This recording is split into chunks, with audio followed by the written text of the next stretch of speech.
काम आता है। चिकित्सा विज्ञान में जीन उपचार और रोगों के उपचार, इसको हम डिटेल में अभी आगे जाके पढ़ेंगे, तो इसमें जैव प्रौद्योगिकी बहुत काम आता है। इसके अलावा खाद्य उद्योग में ये बहुत काम आता है। खाद्य उद्योग में जैसे कि हमको पनीर बहुत अच्छे किस्म का बनाना है, बटर बनाना है हमारे को, और योगर्ट बनाना है, दही, और डिफरेंट पनीर के भी बहुत सारे डिफरेंट टाइप्स हैं जो आप बना सकते हैं। पनीर को फर्मेंट करके बना सकते हो, किण्वन प्रक्रिया होती है उसमें। इसके अलावा अगर आप कोई टेस्ट उसमें ऐड करना चाहते हैं, कोई फ्लेवर उसमें ऐड करना चाहते हैं, तो आप कर सकते हैं। इसके अलावा एसिटिक अम्ल बनाते हैं हम, विनेगर जो जिसको कहते हैं। इसके बाद बहुत सारे सिट्रिक अम्ल हैं।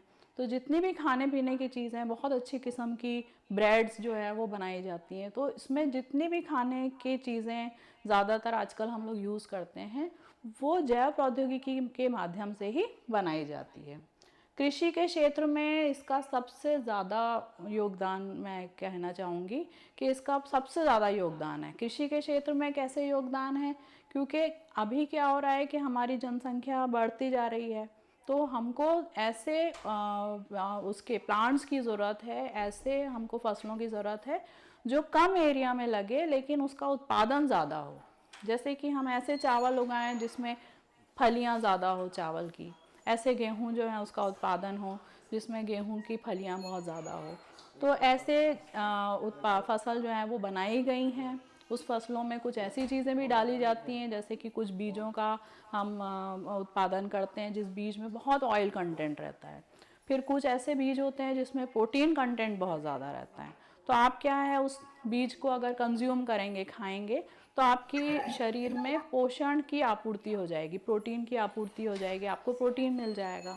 तो इस तरीके की नई नई किस्में जो हैं वो बहुत सारी किस्में डेवलप हो गई है जैव प्रौद्योगिकी के माध्यम से। इसके अतिरिक्त रासायनिक उद्योगों में इसका यूज़ हो रहा है, पर्यावरण की सुरक्षा के लिए इसका यूज़ हो रहा है। और जैव खनन जो है वो पहले अपन जो मैनुअली खनन करते थे उसकी जगह माइक्रोब्स यूज़ होते हैं, सूक्ष्म जीव यूज़ होते हैं, जिसको अपन माइक्रो लीचिंग कहते हैं।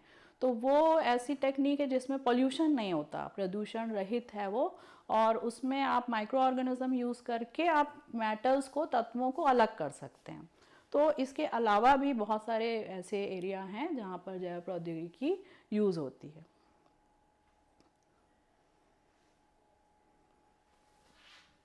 तो एक एक करके अब हम एक डिटेल पढ़ते हैं। तो जैव प्रौद्योगिकी का सबसे पहला उपयोग, जो सबसे मुख्य उपयोग है, वो है स्वास्थ्य चिकित्सा के क्षेत्र में जैव तकनीक की उपयोगिता। ठीक, अब इसमें हम क्या करते हैं, क्या क्या कर सकते हैं। स्वास्थ्य चिकित्सा एक बहुत बड़ा एरिया है, तो इस एरिया में हम कौन सी चीज़ में जैव प्रौद्योगिकी का मुख्य रूप से उपयोग करते हैं। तो इसमें एक है रोगों की रोकथाम और उसमें प्रतिरक्षण पैदा करने के लिए। अब रोगों की रोकथाम और प्रतिरक्षण ये किस चीज़ से पैदा होता है, ये वैक्सीन के द्वारा पैदा होता है। वैक्सीन क्या होती है, वैक्सीन से आप लोग भली भांति परिचित हैं। अभी जब कोरोना पैंडेमिक आया था, कोरोना की महामारी आई थी, तब हम लोग को सभी को कोरोना वैक्सीन लगाई गई है। तो आप लोग वैक्सीन से बहुत भली भांति परिचित हैं। वैक्सीन क्या होती है, वैक्सीन जो है वो हमारे शरीर में प्रतिरक्षण पैदा करती है, रोगों से लड़ने की क्षमता पैदा करती है। ये रोगों को क्योर नहीं करती, मतलब इसको खा के हमारा जो रोग है वो उसका निदान हो जाएगा और उसका उपचार हो जाएगा, ऐसा नहीं होगा। हमारे अंदर प्रतिरक्षण पैदा हो जाएगा रोगों से। तो जनरली वैक्सीन जो है वो किस किस चीज़ के लिए बनाई गई है, तो वैक्सीन जो है वो जीवाणु और विषाणु के रोगों के लिए बनाई जाती है। अब वैक्सीन का जो वो है उत्पादन है, तो उसका सबसे ज़्यादा उत्पादन जैव प्रौद्योगिकी के माध्यम से आजकल होने लगा है। वैक्सीन में हम क्या करते हैं, वैक्सीन में हम जीवित जीव जो रहेंगे उनको यूज़ नहीं करेंगे। हम क्या करेंगे, जीवों को उनमें मैनिपुलेशन करेंगे। जैसे हम जीव को हीट ट्रीटमेंट देंगे, विषाणु को अगर हम हीट ट्रीटमेंट देंगे तो क्या होगा, तो विषाणु जो है वो उसकी जो रोग पैदा करने की क्षमता है वो ख़त्म हो जाएगी, और लेकिन उसका जो स्ट्रक्चर है वो एज इट इज़ रहेगा। हम उस हीट ट्रीटेड विषाणु को यूज़ करेंगे वैक्सीन के लिए। तो वैक्सीन जो है उसके बाद जब वो हीट ट्रीटेड विषाणु हमारे शरीर के अंदर जाएगा, तो उसके अंदर एक जीवाणु जैसा क्षमता पैदा होगी और वो रोगों से लड़ने के लिए तैयार हो जाएगा। ठीक है, तो इसको हम कैसे करेंगे, इसको अभी हम देखते हैं। तो हम क्या करते हैं, विषाणु लेंगे, या तो होल विषाणु जीवाणु आप ले सकते हैं, या तो उसका कोई छोटा सा जीव का कोई पार्ट आप ले सकते हैं। उसका छोटा सा जीव का कोई पार्ट अगर अपन ले सकते हैं, उसका डीएनए आरएनए भी ले सकते हैं। ये सारी चीज़ें जो हैं वो आप वैक्सीन निर्माण में ले सकते हैं। तो अभी जो है वैक्सीन, जो आनुवांशिकी इंजीनियरिंग या जेनेटिक इंजीनियरिंग या जैव प्रौद्योगिकी से जो वैक्सीन अभी बनी है, ये rabies vaccine, hepatitis vaccine, cholera vaccine, typhoid vaccine, ये सारी वैक्सीन जो है वो बन चुकी है। इस पिक्चर में आप देख सकते हैं, तो इसमें एक हेपेटाइटिस वैक्सीन बनाने का तरीका आपको बताया गया है। ये आनुवांशिक इंजीनियरिंग से बनाई गई वैक्सीन है। इसमें हम क्या करते हैं, ये हेपेटाइटिस बी वायरस है। आप लोगों को पता है कि हेपेटाइटिस जो है वो एक विषाणु जनित रोग है। तो ये हेपेटाइटिस बी वायरस है। हेपेटाइटिस बी वायरस जो है उसमें जो डीएनए है, उस डीएनए के हमने क्या किया है, छोटे से पार्ट को ले लिया है। ये आपको जो दिख रहा है, ये डीएनए का एक छोटा सा पार्ट है। अब ये जो डीएनए का छोटा पार्ट है, इसको हम क्या करते हैं, इसको हम एक वाहक के साथ जोड़ देते हैं। अब ये वाहक क्या होता है, तो वाहक जो होता है वो एक बैक्टीरिया का एक्स्ट्रा क्रोमोसोमल मटेरियल रहता है। ये उसके गुणसूत्र, बैक्टीरिया, एक बैक्टीरिया जो रहता है उसमें एक गुणसूत्र पाया जाता है। आपको पता है हर एक जितने भी जीवित जीव होते हैं उसमें उनका एक गुणसूत्र पाया जाता है। बैक्टीरिया में क्या होता है कि उसका एक जीवित गुणसूत्र तो पाया ही जाता है उसका अपना, लेकिन उसके एक्स्ट्रा एक गुणसूत्र पाया जाता है जो कि सर्कुलर शेप का होता है, राउंड शेप का होता है, जिसको हम प्लाज्मिड कहते हैं। तो इसीलिए हम प्लाज्मिड को एक्स्ट्रा क्रोमोसोमल मटेरियल कहते हैं। तो हम क्या करते हैं, इस प्लाज्मिड को इस बैक्टीरिया से निकाल लेते हैं। जनरली प्लाज्मिड हर एक बैक्टीरिया में पाया जाता है, और प्लाज्मिड की एक सबसे अच्छी बात ये होती है कि प्लाज्मिड में द्विगुणन क्षमता पाई जाती है। द्विगुणन मतलब वो अपने आप रेप्लिकेट हो जाता है, 1 से 2 बन जाएगा, 2 से 4 बन जाएगा, वो अपने आप हो जाता है। तो हमने इसी कैरेक्टरिस्टिक को ले लिया अपने लिए वैक्सीन बनाने के लिए। तो हम क्या करते हैं, इस बैक्टीरिया में से इस प्लाज्मिड को निकाल लेते हैं। अब जब हमने इस प्लाज्मिड को निकाल लिया, तो इस प्लाज्मिड में कुछ ऐसे जीन होते हैं जो कि रोग पैदा कर सकते हैं। तो हम क्या करेंगे, उस जीन को कट कर देंगे। अब इस जीन को कट करने के लिए आप लोग हमेशा याद रखिएगा कि जब भी हमको डीएनए को कट करना है, क्योंकि प्लाज्मिड भी एक तरह का डीएनए है, तो जब भी हमको डीएनए को कट करना है तो हम क्या करेंगे, डीएनए को कट करने के लिए हम रेस्ट्रिक्शन एंडोन्यूक्लियस एंजाइम यूज़ करेंगे। रेस्ट्रिक्शन एंडोन्यूक्लियस एंजाइम क्या होते हैं, ये एक तरह के एंजाइम्स होते हैं जो डीएनए की इंटरनल साइड को कट करते हैं, डीएनए के अंदर कट कर। लेकिन ये कैसे होते हैं, ये स्पेसिफिक साइट्स को कट करते हैं। जैसे कि डीएनए के पास कोई विशिष्ट ऐसी जगहें होती हैं, विशिष्ट ऐसे कोडॉन्स होते हैं, उस कोडॉन को वो पहचानता है। जैसे मान लीजिए इको R1 है, तो इको R1 AAT के बीच में कट करेगा। तो इस तरीके से वो एक स्पेसिफिक कोडॉन के बीच में कट करता है। तो हम क्या करते हैं, रेस्ट्रिक्शन एंडोन्यूक्लियस एंजाइम को डीएनए को कट कराने के लिए यूज़ करते हैं। तो एक रेस्ट्रिक्शन एंडोन्यूक्लियस एंजाइम जिससे हम इस वायरस के डीएनए को कट कर रहे हैं, उसी रेस्ट्रिक्शन एंजाइम से हम बैक्टीरिया के डीएनए को भी कट करते हैं। अब हमने क्या किया, दोनों को कट कर लिया। अब यहाँ से जो ऐसे जीन थे जो हार्मफुल जीन थे, उस जीन को हमने हटा लिया यहाँ पर। अब हम क्या करते हैं, इस डीएनए को जो हमने वायरस से आइसोलेट किया है, इस डीएनए को हम क्या करेंगे, इस वेक्टर में या इस वाहक में या इस प्लाज्मिड में हम जोड़ देंगे। कैसे जोड़ेंगे, तो जोड़ने के लिए भी एक एंजाइम है। जब आप काटने के लिए एक एंजाइम है रेस्ट्रिक्शन एंडोन्यूक्लियस, तो जाहिर है कि जोड़ने के लिए भी एक एंजाइम होगा। तो यहाँ जो जोड़ने के लिए एंजाइम यूज़ होता है वो होता है T4 DNA लाइगेज एंजाइम। तो हम क्या करते हैं, लाइगेज एंजाइम की मदद से इसको जोड़ लेते हैं। अब हमारा ये वेक्टर जो है वाहक, वो एक जीन को लेके तैयार है, रेडी है बिल्कुल। अब क्या होता है, इस वाहक को हम क्या करेंगे, एक दूसरे कोई और होस्ट बोलते हैं इसको, तो इस कोई और सेल के अंदर या तो वो बैक्टीरियल सेल हो सकता है और या तो वो ईस्ट सेल हो सकता है या कोई और सेल हो सकता है। अगर हम प्लांट में डालना चाह रहे हैं तो प्लांट में, या फिर हम एनिमल में डालना चाह रहे हैं तो एनिमल में डाल सकते हैं। तो हम क्या करते हैं यहाँ पर, जब हम वैक्सीन बना रहे हैं हेपेटाइटिस की, तो हम लोग ईस्ट सेल यूज़ करते हैं। अब ईस्ट सेल में हमने इसको रिकॉम्बिनेंट जो हमारा प्लाज्मिड है उसको हमने इंट्रोड्यूस करा दिया, अंदर डाल दिया। अब अंदर डालने के बाद इस ईस्ट सेल को हम बड़े बड़े फर्मेंटर टैंक, इंडस्ट्रीज में जब हम औद्योगिक उत्पादन कराते हैं किसी चीज़ का, तो वहाँ पर आप फैक्ट्रीज वगैरह में देखेंगे तो आपको बहुत बड़े बड़े कंटेनर मिलेंगे। ये जो कंटेनर होते हैं, इस कंटेनर में माध्यम भरा रहता है। माध्यम मतलब होता है कि ईस्ट का खाना एक तरह का। तो ईस्ट को जिंदा रहने के लिए क्या क्या चाहिए, तो भाई शुगर चाहिए, शुगर ऐड कर दिया हमने उसको। फिर उसमें और क्या चाहिए, तो उसमें नाइट्रोजन सब्सटेंस चाहिए, प्रोटीन चाहिए रहता है, तो नाइट्रोजनस सब्सटेंस जैसे अमोनियम नाइट्रेट डाल दिया हमने, कुछ मिनरल्स डाल दिए हमने। तो ऐसी जो चीज़ें जो ईस्ट को ग्रो करने में मदद करती है, वो सारी चीज़ें हम क्या करते हैं, फर्मेंटर में ऐड कर देते हैं।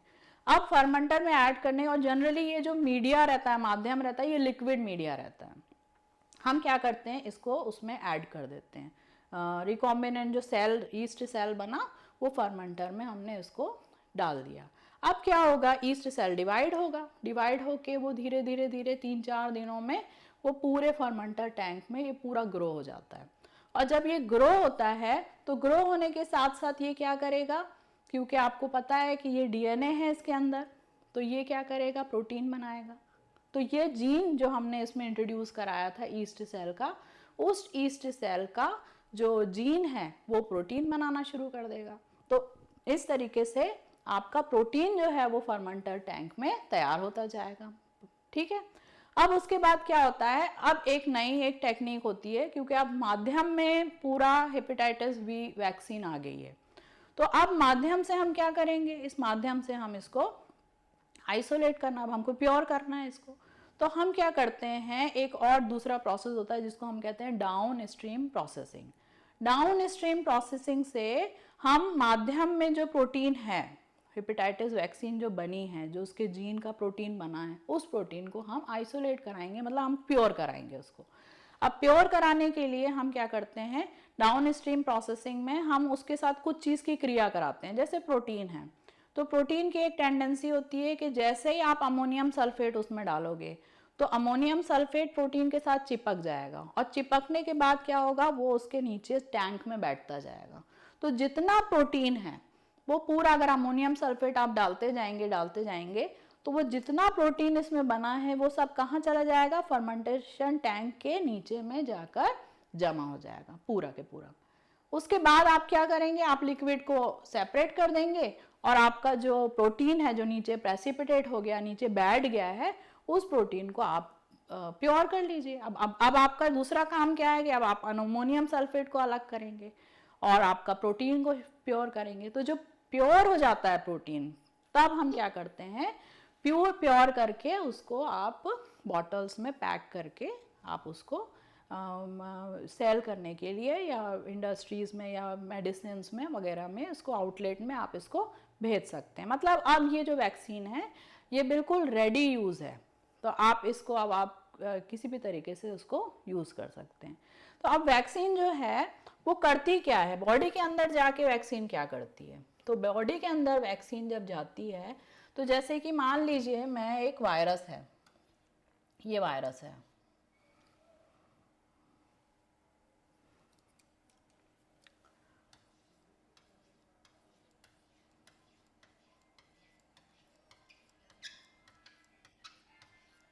ये वायरस है, वायरस के अंदर उसका डीएनए है।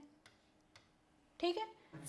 अब मैं क्या करूंगी, मेरे को क्या करना है कि मेरे को इस वायरस का वैक्सीन बनाना है।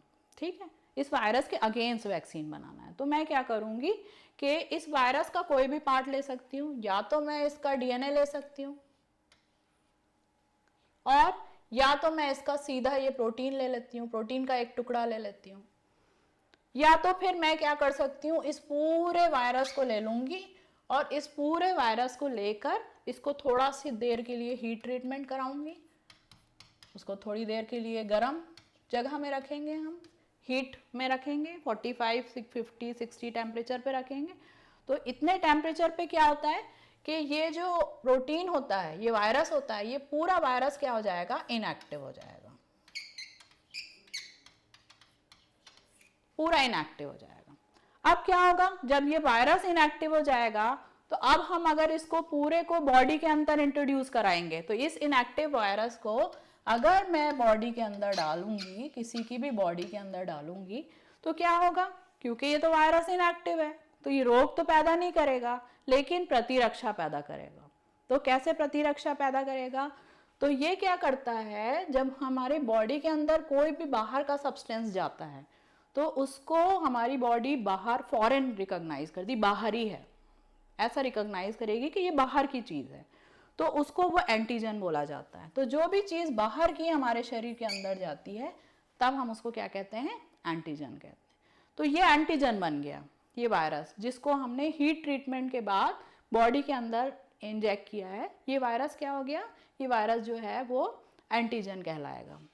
जैसे ही बॉडी के अंदर एंटीजन जाता है तो इसके अगेंस्ट में एंटीबॉडीज बनती हैं बहुत सारी, तो वायरस को एंटीबॉडीज पहचान लेती हैं। एंटीबॉडीज आप लोगों ने जानते हो, पॉलीपेप्टाइड्स की चेन्स होती हैं और इस टाइप की एंटीबॉडीज होती हैं। अब ये एंटीबॉडी क्या करेगी, जैसे ये वायरस हमारे शरीर के अंदर गया तो इसके ऊपर जाकर चिपक जाएगी, एंटीबॉडीज जाकर इसके अगेंस्ट उसके ऊपर चिपक जाएगी।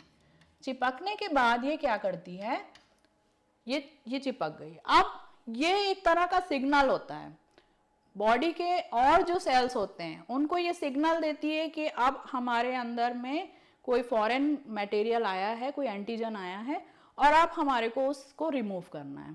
तो जो डिफरेंट सेल्स होते हैं, जैसे कि न्यूट्रोफिल्स एक सेल होता है, न्यूट्रोफिल और मैक्रोफेजेस होते हैं।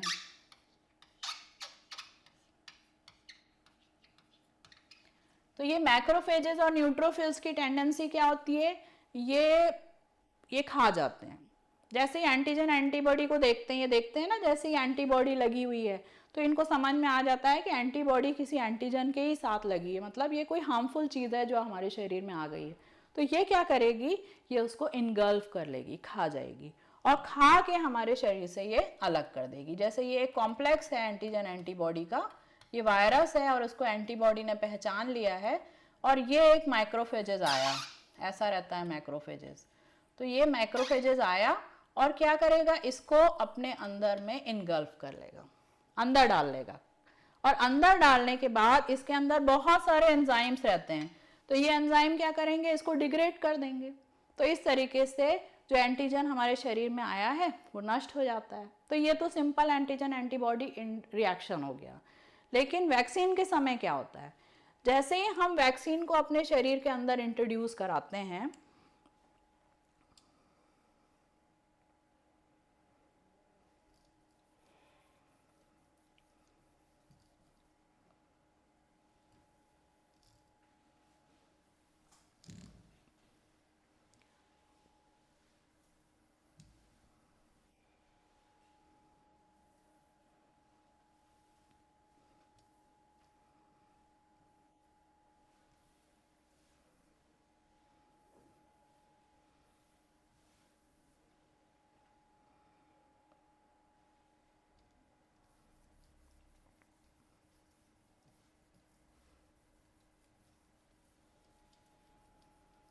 तो जैसे ही हम अपने बॉडी के अंदर वैक्सीन को इंट्रोड्यूस कराते हैं तो क्या करता है, जैसे ये वायरस अंदर गया, बॉडी के अंदर गया, तो हमारी बॉडी एक बी लिम्फोसाइट सेल्स जो होते हैं, इसको बी सेल कहते हैं अपन, बी लिम्फोसाइट्स। तो बी लिम्फोसाइट सेल जो हैं वो सबसे पहले इसको रिकॉग्नाइज करता है कि ये एंटीजन आया है इसमें। बी लिम्फोसाइट क्या करता है, एक मेमोरी सेल, याददाश्त कोशिका, एक कोशिका रहती है जिसको हम याददाश्त कोशिका कहते हैं, याददाश्त कोशिका। इस याददाश्त कोशिका का निर्माण करता है। बी सेल जो होता है वो 2 सेल का निर्माण करेगा, एक होता है याददाश्त कोशिका और दूसरा होता है प्लाज्मा सेल। इन दोनों चीजों का वो निर्माण करता है। प्लाज्मा सेल का काम क्या है? प्लाज्मा सेल जो है वो एंटीबॉडी प्रोड्यूस करता है। अब ये एंटीबॉडी क्या करेगी? ये एंटीबॉडी जाकर इस एंटीजन के ऊपर चिपक जाएगी और जैसा मैंने अभी प्रोसेस बताया था कि उसको जैसे ही देखेगा मैक्रोफेजेस न्यूट्रोफिल, वो उसको इनगल्फ करके शरीर से बाहर कर देगा। तो ये तो प्लाज्मा सेल का काम हो गया। प्लाज्मा सेल जो है वो क्या चीज का निर्माण करती है? एंटीबॉडी का निर्माण करती है। और याददाश्त कोशिका क्या करती है? याददाश्त कोशिका इस एंटीजन को याद कर लेती है। वो ये याद कर लेती है कि अगर इस तरह का एंटीजन आएगा तो हम किस तरह के एंटीबॉडी को बनाएंगे। तो इस तरीके से वो याद कर लेगी। मेमोरी सेल का काम यही रहता है कि वो रिकॉग्नाइज, वो ब्लूप्रिंट अपने उसमें रख लेगी कि किस तरीके से अगर ये वाला सेल या ये वाला एंटीजन अगर दोबारा मेरे शरीर में आया तो हम लोग तुरंत जो है वो इस तरह की एंटीबॉडी को निकाल देंगे और ये एंटीबॉडी जो है वो उसको एंटीजन के जाके चिपक जाएगी और एंटीजन जो है वो मैक्रोफेजेस न्यूट्रोफिल उसको रिमूव कर देंगे। तो ये वाला प्रोसेस फास्ट हो जाता है। पहली बार में क्या होता है? जब पहली बार हम किसी एंटीजन के साथ संक्रमित होते हैं, जैसे कोई वायरस पहली बार हमारे शरीर के अंदर गया, तो हमारे बॉडी को ये नहीं पता रहता कि ये किस टाइप का वायरस है, तो वो एंटीजन एंटीबॉडी को तैयार करने में उसको टाइम लगता है। लेकिन सेकेंड बार क्या हो रहा है? सेकेंड बार याददाश्त कोशिका ने उसको याद कर लिया है। जैसे याद कर लिया है तो वो फौरन प्लाज्मा सेल को बोलेगी कि आप एंटीबॉडी प्रोड्यूस करो और एंटीबॉडी उसके साथ जाकर अटैच होगी और वो हमारे शरीर से निकल जाएगी। तो वैक्सीन का काम यही रहता है। तो वैक्सीन के लिए हम या तो होल ऑर्गेनिज्म को, पूरे जीवित आपका जो जीव है उसको ही ट्रीट कर दो या किसी केमिकल से ट्रीट कर दो, या तो आप पूरा यूज कर सकते हो और या तो आप उसका कोई डीएनए यूज कर लो, है ना, या उसका कोई छोटा सा पार्ट यूज कर सकते हैं। जैसे कोरोना वायरस का आपको पता है इस टाइप का कुछ स्ट्रक्चर था, आप लोगों को याद होगा, तो ये ऐसा गोल टाइप का ऐसा स्ट्रक्चर था। तो ये जो गोल गोल ये निकले हुए थे ना, इसको स्पाइक्स कहा जाता है। स्पाइक ये प्रोटीन के बने होते हैं। तो हम क्या कर सकते हैं? इस स्पाइक का यूज कर लेते हैं। स्पाइक को प्यूरिफाई कर लो, उसको डायरेक्ट आप इंजेक्ट कर दीजिए, ये यूज कर सकते हैं। या फिर हम ये काम कर सकते हैं कि ऐसा, क्योंकि कोरोना वायरस आरएनए वो था, आरएनए वायरस था, तो हम क्या कर सकते हैं? उसका आरएनए या डीएनए कोई छोटा सा पार्ट ले लिया, वो डीएनए का वो वाला पार्ट लिए जो कि स्पाइक बनाते हैं, ठीक है। तो हम क्या कर सकते हैं? उस डीएनए का छोटा सा पार्ट ले लेंगे और उसके बाद उसको फिर से वैसे रिकॉम्बिनेंट डीएनए टेक्नोलॉजी जो आपकी है जैव प्रौद्योगिकी, उससे आप जो है वो उसको किसी प्लाज्मिड में डालकर और उसको किसी की बॉडी में इंट्रोड्यूस करा सकते हैं। तो इस तरीके से ये वैक्सीन वर्क करता है।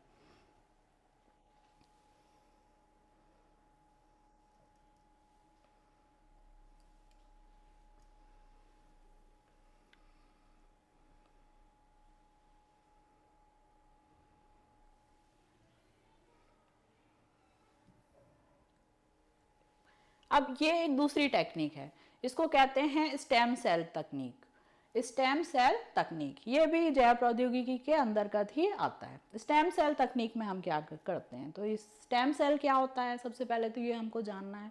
तो स्टेम सेल एक ऐसी कोशिका होती है जिसमें हम जो हमारे शरीर में हमेशा प्रेजेंट रहती है और ये हमेशा डिफरेंट टाइप के अदर सेल का निर्माण करती है। अदर जैसे हमारे शरीर में बहुत सारे सेल हैं, आरबीसी हो गया, अलग हो गया, डब्ल्यूबीसी जो है वो एक अलग टाइप के सेल हो गए, इसके अलावा प्लेटलेट्स हैं वो अलग हो गए। फिर हमारे यहाँ हमारे शरीर में और डिफरेंट टाइप के सेल्स होते हैं, कुछ कायिक कोशिकाएं होती हैं, कुछ जनन कोशिका, तो डिफरेंट टाइप्स के अपने पास कोशिकाएं रहती हैं।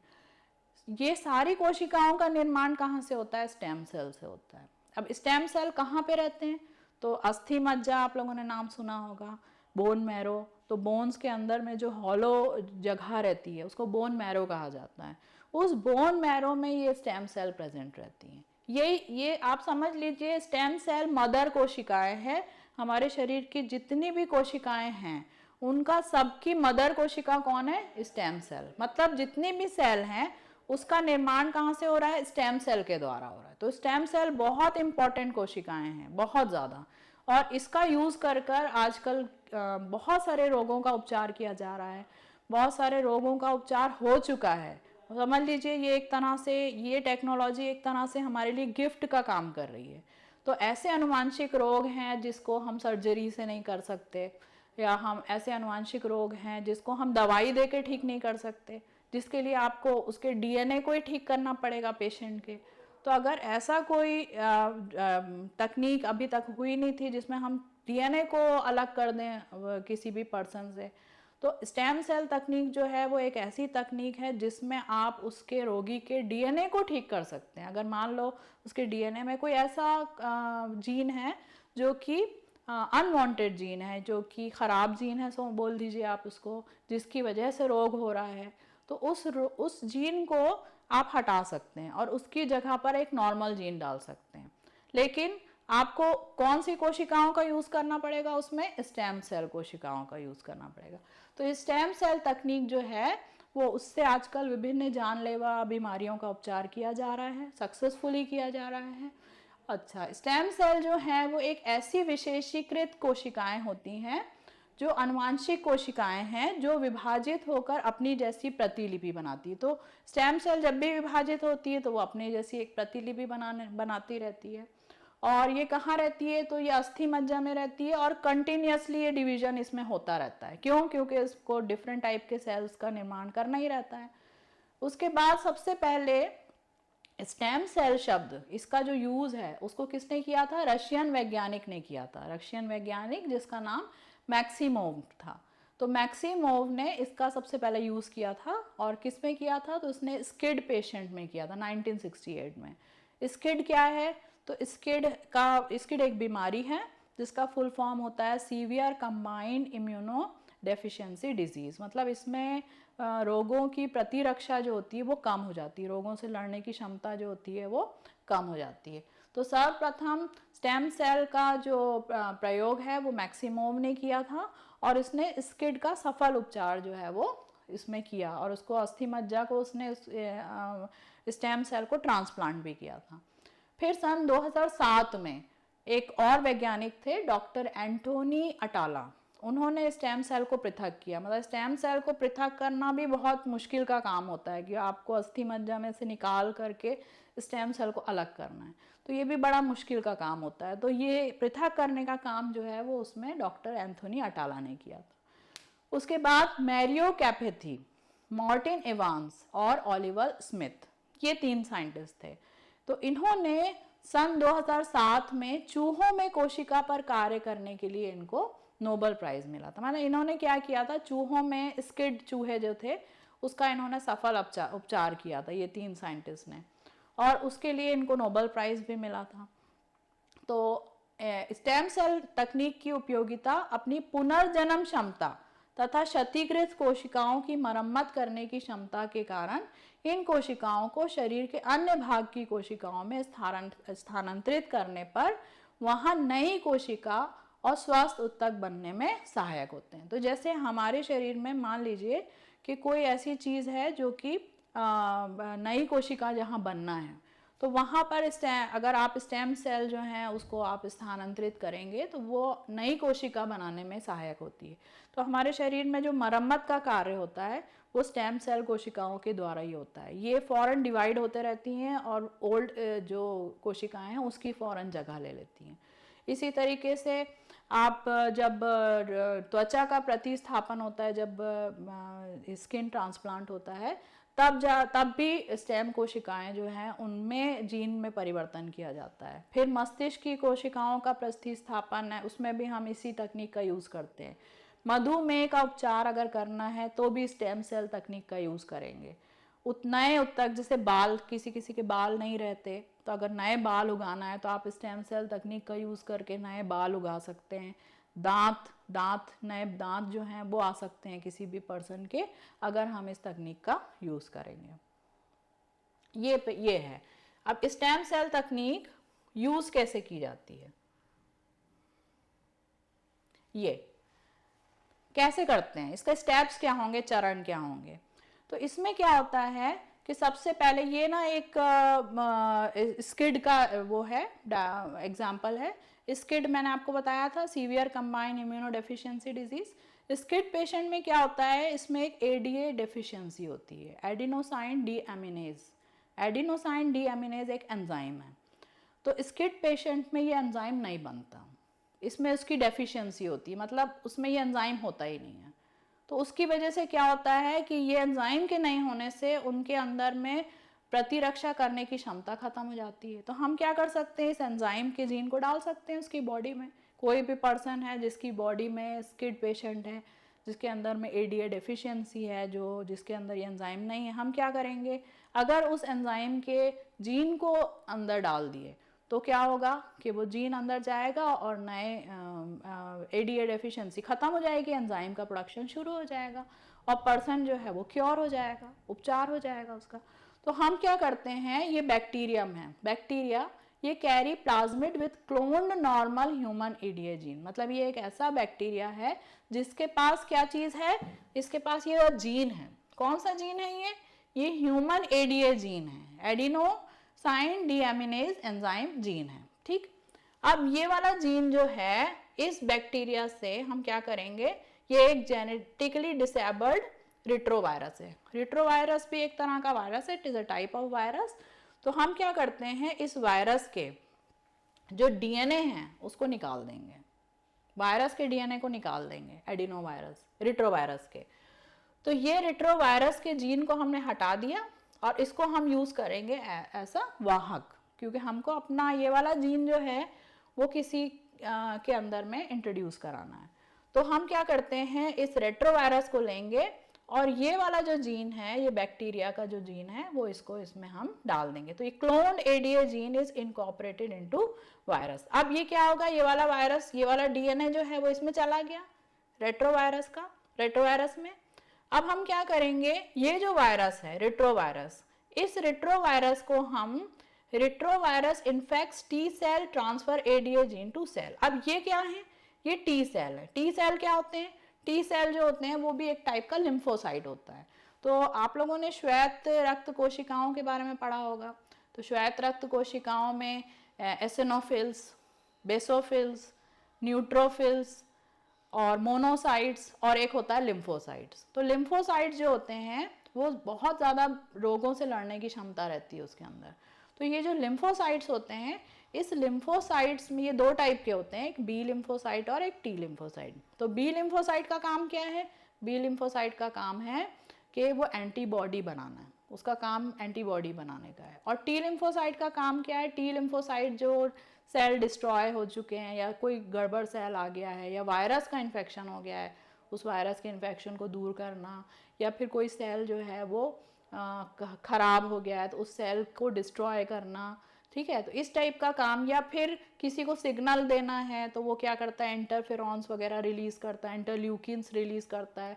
तो उससे क्या होता है, शरीर में बहुत सारी जगहों पर सिग्नल चले जाते हैं और सारे सेल जो हैं, जो रोगों से लड़ने की जिनके अंदर क्षमता होती है, वो सारे सेल जो हैं उस जगह पे इकट्ठे हो जाएंगे। तो वो क्या करते हैं, उस रोगाणु को वहाँ से फिर निकाल देते हैं। तो ये टी लिम्फोसाइट क्या करते हैं, टी लिम्फोसाइट में एडिनो वायरस का इन्फेक्शन कराया। अब आप लोग एक क्वेश्चन ये पूछ सकते हो कि हम लोग डायरेक्ट बैक्टीरिया से इसमें क्यों नहीं ट्रांसफ़र कर दिए। ये भी आप एक क्वेश्चन पूछ सकते हैं कि भाई हमने सबसे पहले तो बैक्टीरिया के अंदर में जो ये प्लाज्मिड है, इस प्लाज्मिड के अंदर में हमने इसको इनकॉर्पोरेट किया होगा, डाला होगा। तो हम डायरेक्ट टी लिम्फोसाइट को बैक्टीरिया में इन्फेक्ट क्यों नहीं करा दे रहे। तो हम इसलिए नहीं करा सकते क्योंकि बैक्टीरिया जो है वो अपना डीएनए कभी भी किसी भी सेल के अंदर नहीं डालेगा। हमको, हमारा एम क्या है, हमारा एम ये है कि ये वाला जो डीएनए है, एडीए डीएनए, वो किसी भी तरीके से कहाँ चले जाए, सेल के अंदर चले जाए। तो क्या होता है, इसीलिए हमको वायरस का यूज़ करना पड़ता है। वायरस का आप लोगों ने हो सकता है पढ़े होंगे कि वायरस काम कैसे करता है। तो जैसे मान लो ये वायरस है,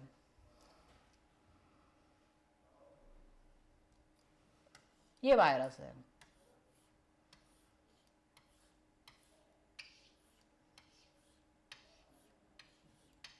और ये उसका डीएनए है। मान लो ये डीएनए है, ये वायरस है।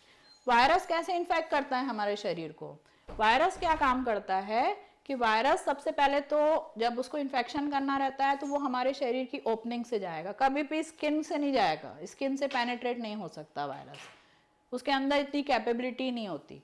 वायरस हमेशा हमारे शरीर की जो ओपनिंग्स हैं, जैसे आंखें हैं, नाक है, मुंह है, ओपनिंग से जाएगा अंदर, शरीर के अंदर जाएगा।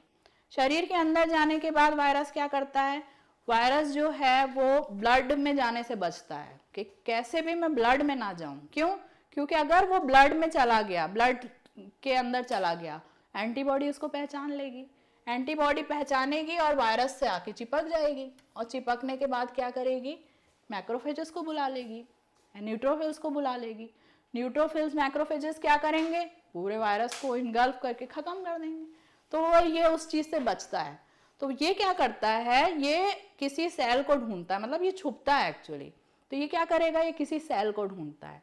तो ये ह्यूमन सेल के अंदर, जैसे हमारे शरीर के अंदर जा रहा है, तो ये किसी सेल को ढूंढेगा, ये सेल मिल गया उसको, अब ये इससे जाकर चिपक जाएगा, ठीक है, तो स्टिक हो जाता है सेल के ऊपर।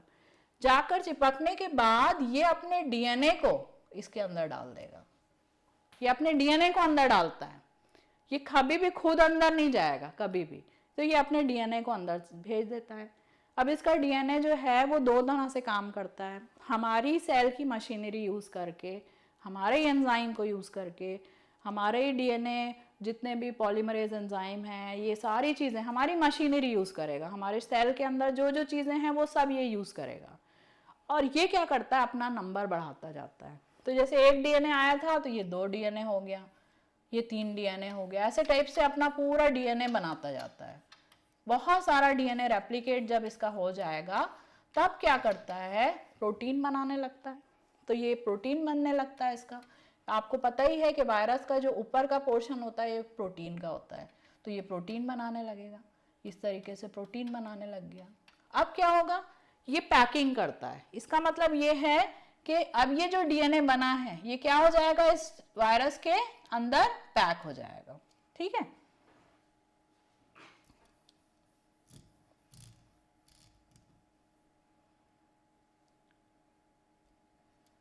तो ये वायरस है और ये प्रोटीन जो होगा वो इसके अंदर पैक हो जाएगा, ये डीएनए जो है वो इसके अंदर पैक हो जाएगा। इस तरीके से बहुत सारे वायरस बन जाते हैं, ये पूरे वायरस बन गए,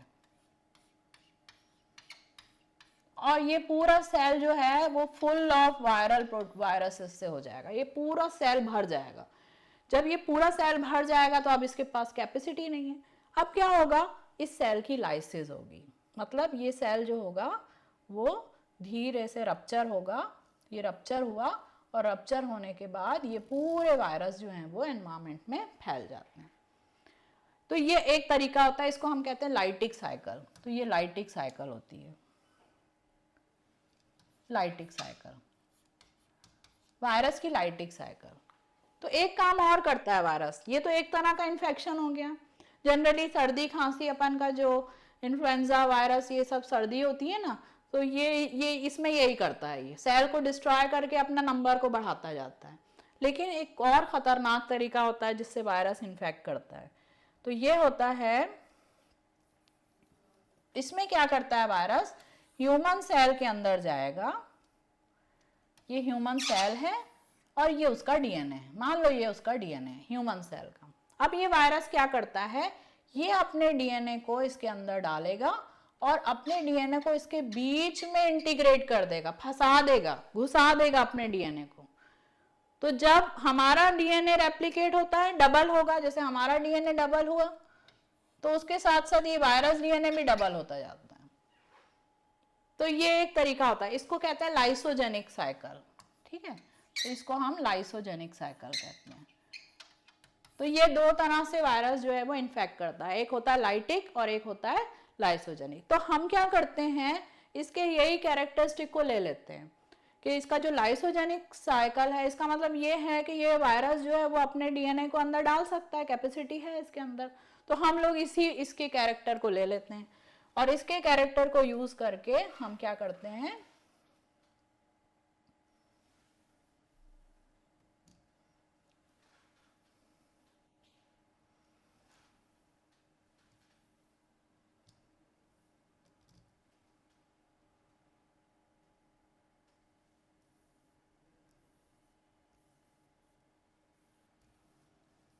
इसके ये कैरेक्टर को यूज करके अब हम लोग क्या कर रहे हैं,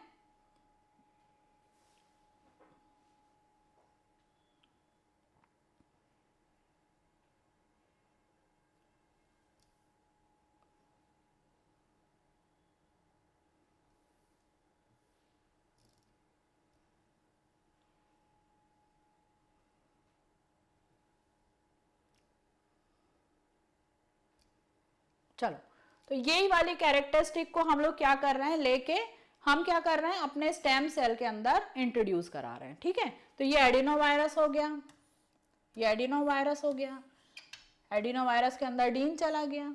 अब ये वाला क्या है हमारा, ये हमारा टी लिम्फोसाइट है,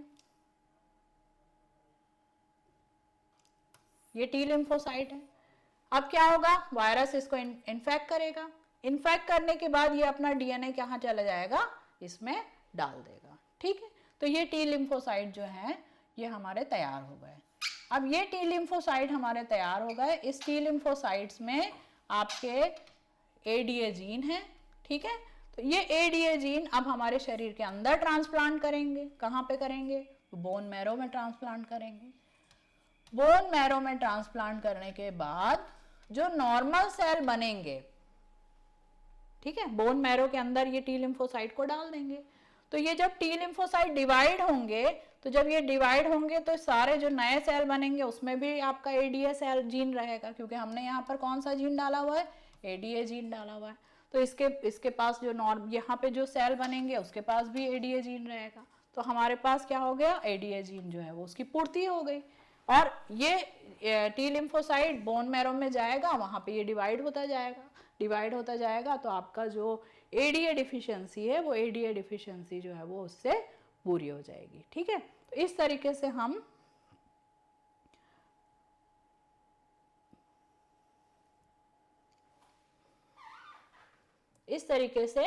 हम लोग स्टेम सेल के द्वारा उपचार करते हैं। किसी भी जीन का, किसी भी आप बीमारी का, आनुवांशिक बीमारी है उसका उपचार कर सकते हैं। यहाँ हमने स्किड का वो लिया था, एग्जाम्पल लिया था। स्किड के अलावा जैसे कि कोई आनुवांशिक रोग है, जैसे सिकल सेल एनीमिया है, तो जीन थेरेपी करते हैं उसके लिए, उसको आगे देखेंगे अपन। तो जीन थेरेपी करते टाइम भी हम लोग स्टेम सेल को यूज़ करते हैं। स्टेम सेल लेंगे, स्टेम सेल लेने के बाद उसमें जो एबनॉर्मल जीन है उस एबनॉर्मल जीन को हम हटा देंगे और उसमें नॉर्मल जीन को हम डाल देंगे। ठीक है, अब ये आता है इंटरफेरॉन्स। ठीक, अब इंटरफेरॉन्स किसको कहते हैं, इंटरफेरॉन्स भी फिर वायरस से आ गया। इंटरफेरॉन्स क्या होते हैं, इंटरफेरॉन जो है वो आप समझ लीजिए एक तरह का केमिकल है, हमारे शरीर में प्रोड्यूस होता है, पैदा होता है, उत्पन्न होता है, और ह्यूमंस में ये होता है, उत्पन्न होता है। और ये कब उत्पन्न होता है, जब हमारे शरीर में वायरस आते हैं। तो मैंने आप लोगों को बताया था कि जब वायरस आता है तो उसका इन्फेक्शन कैसे होता है।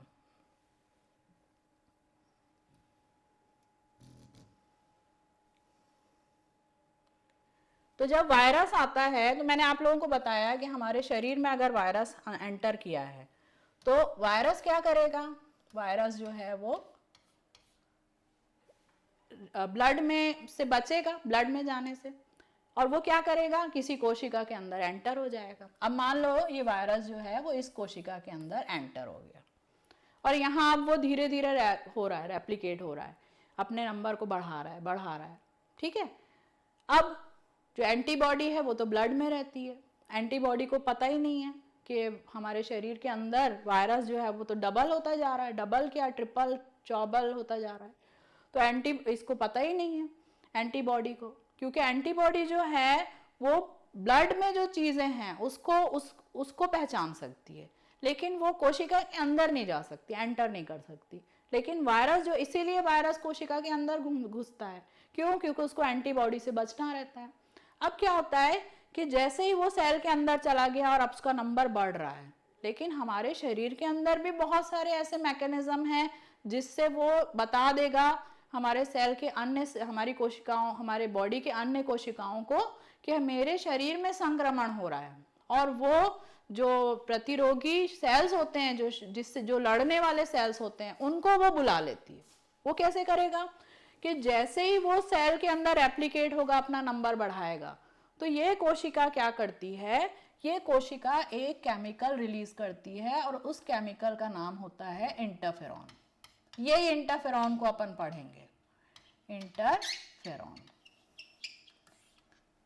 ओके, तो इंटरफेरॉन्स ऐसे नॉर्मल रिलीज नहीं होते, इंटरफेरॉन्स हमेशा वायरस इन्फेक्शन के टाइम रिलीज होते। जब वायरस का इन्फेक्शन होगा, क्योंकि वायरस जो है वो कोशिका के अंदर चला जाता है, वहां वो रेप्लिकेट होता रहता है, तो जिस कोशिका के अंदर वायरस गया है वो कोशिका इंटरफेरॉन्स को रिलीज करती है। तो जब इंटरफेरॉन्स रिलीज होते हैं तो हमारे बॉडी के बाकी सेल्स को पता चल जाता है कि इंटरफेरॉन्स रिलीज हो रहा है, इसका मतलब हमारे शरीर के अंदर वायरस आ गया है। तो अब क्या है, वो क्या करेंगे, वो बहुत सारे सेल्स को इकट्ठा करेंगे। अब बॉडी के पास क्या है, एक ही चारा है कि हम इस सेल को खत्म कर दें, पूरा नष्ट कर दें, ताकि ये सेल ही नष्ट हो जाएगा तो वायरस जो है वो इसमें छुप नहीं पाएगा। तो क्या होता है कि हमारे शरीर में बहुत सारे ऐसे सेल्स हैं, जैसे मैंने अभी आपको टी लिम्फोसाइट के बारे में बताया था। तो टी लिम्फोसाइट जो होते हैं वो ऐसे सेल्स होते हैं जो कि मैसेज वगैरह वो करते हैं। तो टी लिम्फोसाइट जो होते हैं वो एक्चुअली दो टाइप के होते हैं, एक होता है helper cell, T helper cell, और एक होता है T cytotoxic cell, TC cell बोलते हैं उसको, साइटोटॉक्सिक सेल। तो टी हेल्पर सेल तो समझ लीजिए कि इम्यून सिस्टम को, प्रतिरक्षा तंत्र को वो हेल्प करता है, कहीं एंटीबॉडी प्रोड्यूस कराना है या कहीं पे इंटरफेरॉन्स प्रोड्यूस कराना है या किसी को मैसेज भेजना है, तो टी हेल्पर सेल हेल्प करने का काम करता है। लेकिन टी साइटोटॉक्सिक सेल क्या करेगा, टी साइटोटॉक्सिक सेल आएगा और इस पूरे सेल को डिस्ट्रॉय कर देगा, पूरे सेल को जिसके अंदर वायरस है। तो ये टी साइटोटॉक्सिक को कैसे पता चलेगा कि इस सेल के अंदर वायरस है, तो ये इंटरफेरॉन्स बताते हैं। ये इंटरफेरॉन्स जो इसमें से रिलीज होते हैं, ये टी साइटोटॉक्सिक सेल को ये बताते हैं कि इस सेल के अंदर वायरस है और आप इसको डिस्ट्रॉय कर दो। तो टी साइटोटॉक्सिक सेल जो है वो इसको डिस्ट्रॉय कर देता है। तो इस तरीके से इंटरफेरॉन वर्क करता है। अब आप समझ लीजिए कि इंटरफेरॉन्स जो हैं वो हमारे लिए कितने इंपॉर्टेंट हैं। तो इंटरफेरॉन्स जो हैं वो हम लोग कमर्शियली, जैसे हमारे को वायरस का प्रोडक्शन कराना है या हमारे को इंटरफेरॉन्स या हमको एंटीबॉडी का प्रोडक्शन कराना है या फिर हमारे को साइटोटॉक्सिक टी सेल्स का प्रोडक्शन कराना है, तो वहाँ पर इंटरफेरॉन्स की हमको बहुत ज़्यादा ज़रूरत होती है। तो इंटरफेरॉन्स जो हैं वो एक ऐसा प्रोटीन है, इंटरफेरॉन्स एक ऐसी प्रोटीन है जो विषाणु संक्रमण के कारण उत्पन्न उद्दीपन के प्रभाव से जंतु कोशिकाओं में उत्पन्न होती है तथा विषाणु के संक्रमण और उसके गुणन को रोकते हैं। इंटरफेरॉन में विषाणुरोधी क्रियाशीलता होती है। तो इंटरफेरॉन्स जो है वो आपको मैंने पूरा अच्छे से बता दिया कि इंटरफेरॉन्स जो है वो जब विषाणु का संक्रमण होता है हमारे शरीर में तब वो रिलीज होते हैं और उसको हमको रोकते हैं, विषाणुओं को वो ग्रो बढ़ने से, हमारे शरीर में मल्टीप्लाई होने से वो रोकते हैं। ठीक है, अब ये काम कैसे करते हैं, तो ये इंटरफेरॉन है, वही सिंपल सी चीज है, ऐसे जीन जो कि इंटरफेरॉन्स को प्रोड्यूस कर रहे हैं। तो ये जो जीन है, ये जीन जो है वो इंटरफेरॉन्स के लिए कोड करते हैं। इस जीन को हम क्या करेंगे, सबसे पहले रेस्ट्रिक्शन एंडोन्यूक्लियस से कट करा लेंगे। अब ये वाला जो जीन है इसको हमको किसके साथ जोड़ना है, वाहक के साथ जोड़ना है, प्लाज्मिड। प्लाज्मिड हमने कहाँ से निकाला है, प्लाज्मिड हमने बैक्टीरिया से निकाला है।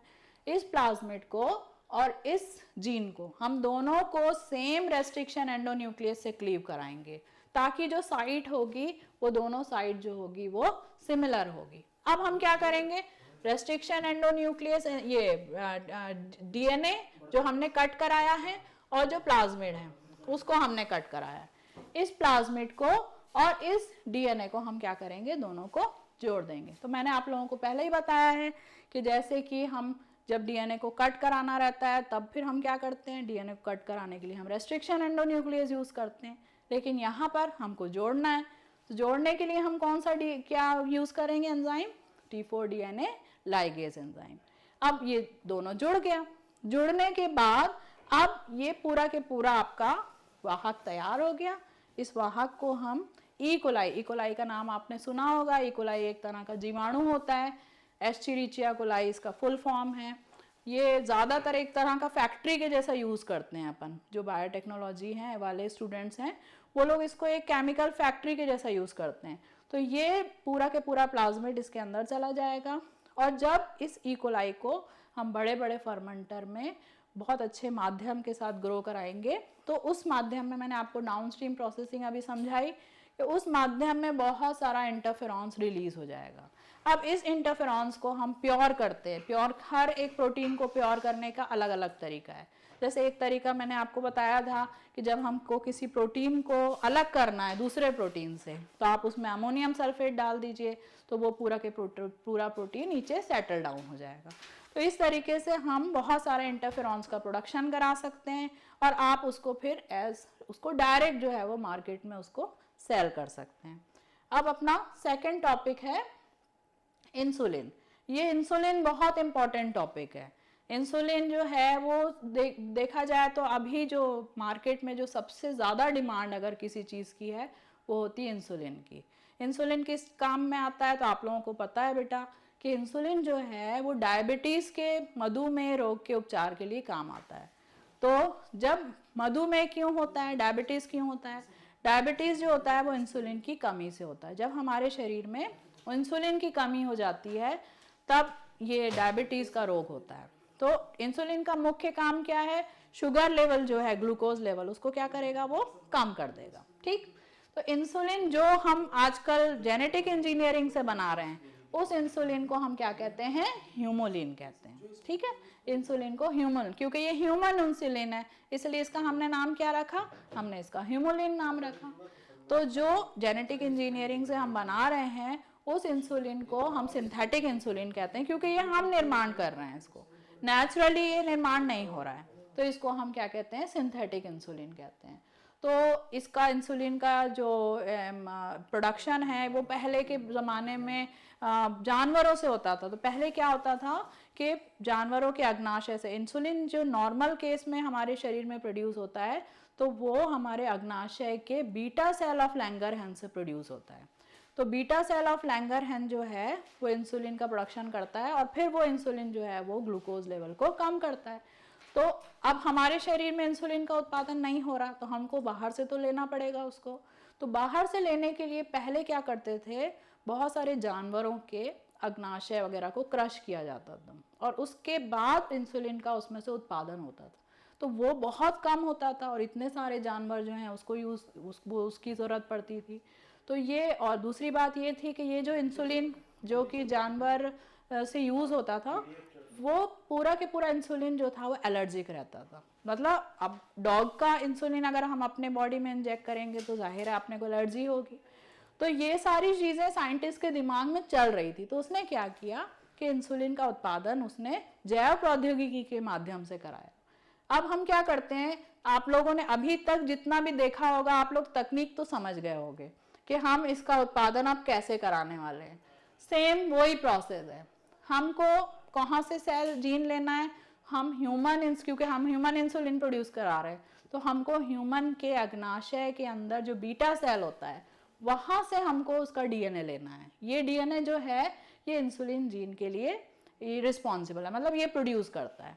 अब हम इसका डीएनए लेंगे, इस डीएनए को हम फिर उस प्लाज्मिड में डाल देंगे, वाहक में डालने के बाद हम क्या करेंगे, इस वाहक का, ये वाहक है और ये आपका डीएनए है। अब ये वाहक जो है वो कहाँ चला जाएगा? ये बैक्टीरिया के अंदर चला जाएगा। अब इस बैक्टीरिया को आपने फिर से वही फर्मेंटेशन टैंक में खूब सारा ग्रो कराना है, बहुत सारा।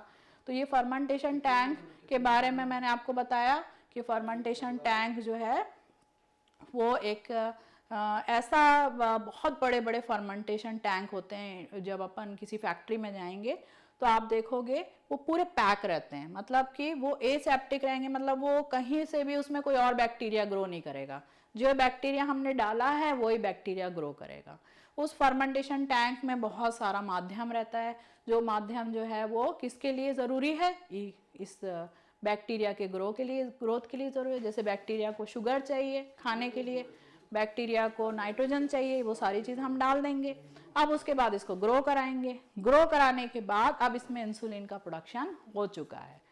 क्योंकि इसमें डीएनए हमने डाला हुआ है इसका, तो इसका प्रोडक्शन हो चुका है। हम ये जो प्रोटीन है वो पूरे के पूरे प्रोटीन को आप फिर से वही वाली टेक्निक जो डाउनस्ट्रीम प्रोसेसिंग मैंने आपको बताई है, उस डाउनस्ट्रीम प्रोसेसिंग के माध्यम से आप जो है वो क्या करेंगे, इसको पूरे के पूरे, मतलब आप अमोनियम सल्फेट बस थोड़ा सा डालोगे तो अमोनियम सल्फेट क्या करेगा, पूरे प्रोटीन को, इंसुलिन भी एक प्रोटीन है, तो वो पूरे प्रोटीन को नीचे सेटल डाउन कर देगा।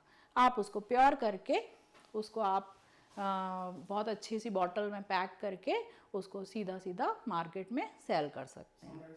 ठीक है, तो इस तरीके से ये इंसुलिन का प्रोडक्शन है। और इसके अलावा भी अब अभी तो आज हमने सिर्फ देखा जाए तो हेल्थ सेक्टर में बायोटेक्नोलॉजी का यूज़ देखा है। अब हमको अगली क्लास में हम कृषि क्षेत्र में देखेंगे, कृषि क्षेत्र में बायोटेक्नोलॉजी का यूज़ करके, जैव प्रौद्योगिकी का यूज़ करके हम क्या क्या कर सकते हैं, उसमें नई नई फसलें बना सकते हैं, बहुत सारे जो हैं वो बीज का उत्पादन कर सकते हैं, बहुत सारी अलग अलग तरह की फसलें, जैसा आप चाहते हैं। आप बोलते हैं कि मेरे को एकदम मीठा वाला जामुन चाहिए, आप बना सकते हो बायोटेक्नोलॉजी को यूज़ करके। तो इसको हम अब नेक्स्ट क्लास में देखेंगे। मैं उम्मीद करती हूँ कि आप लोगों को ये सारी चीज़ें समझ में आई होगी। आप लोग इसको गो थ्रू करिए। नीट में इसमें से बहुत छोटे छोटे और बहुत सारे क्वेश्चन आते हैं, क्योंकि ये मॉडर्न बायोलॉजी का टॉपिक है और मॉडर्न बायोलॉजी से आजकल बहुत सारे क्वेश्चन आ रहे हैं। आप इसको अच्छे से पढ़िए,